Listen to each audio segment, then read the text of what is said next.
If fx equal to e raised to the power x and gx equal to e raised to the power minus x in Cauchy mean value theorem, then theta is dependent on x and y, independent of both x and y, independent of y but not x, and last option is independent of x but not of y. So we have to find out the dependency of the theta. Is this theta is depending on x or y or not. So what is Cauchy mean value theorem? Suppose there are two functions fx and gx, and this is defined on closed interval ab. Both function are continuous on this closed interval and differentiable on open interval ab, because of we cannot consider endpoints in differentiability. Also because of we define quotient function here, so gx is not equal to 0 for all x which are coming from open interval ab. Because of differentiability we will define this is in differentiability, so gx not equal to 0 for all ab.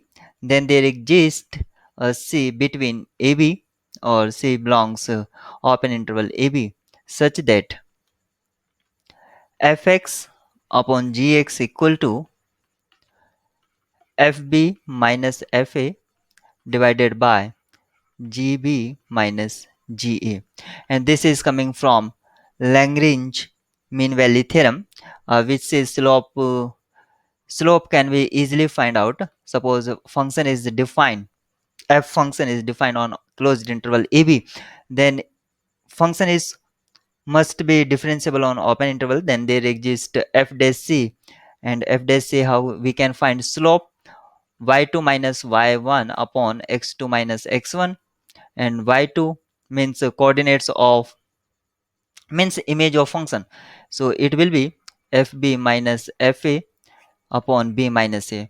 Actually we are taking slope at the endpoints with the help of endpoints.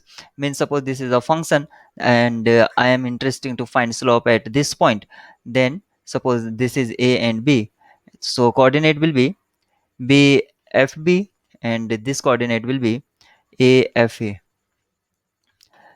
So its slope we can easily find out fb minus fa upon b minus a. So we are only interested in Cauchy mean value theorem, and using this Cauchy mean value theorem we have to this formula to use. As function is given, exponential function fx equal to e raised to the power x and gx equal to e raised to the power minus x, and we know that g dash x never be 0. So using Cauchy mean value theorem, f dash x upon g dash x equal to fb minus fa divided by gb minus ga. As function fx is e raised to the power x, so its derivative f dash x will be same.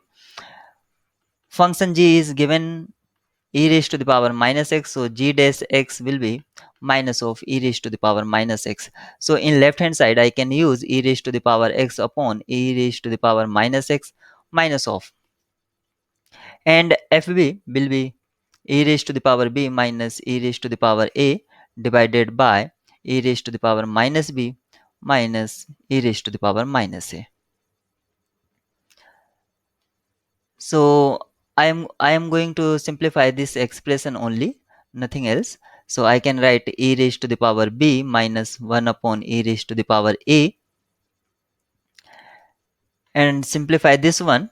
I can write e raised to the power b minus e raised to the power a divided by e raised to the power a minus e raised to the power b divided by e raised to the power a plus b, because of this is the LCM. So after simplifying this one, it will cancel out with the negative sign, uh, and this negative sign will cancel out this one. So what we have, you can see e raised to the power x upon e raised to the power minus x equal to e raised to the power a plus b And on further simplifying, e raised to the power 2x equal to e raised to the power a plus b is exponential function, is not periodic function, or you can say exponential function is one function. So this implies that 2x equal to a plus b. So I can write x equal to a plus b divided by 2, means x is independent. You can see in mean value theorem theta, if I am going to write theta in place of, sorry, we have to use, this is c, in terms of c you can write, so c equal to this c, in place of x you have to write c. So it means that c equal to a plus b divided by 2, means c is independent of x and y. So option b will be true and other one false, because of theta. Either you can use theta or c, means we have find dependency of x and y. So theta is independent of both x and y.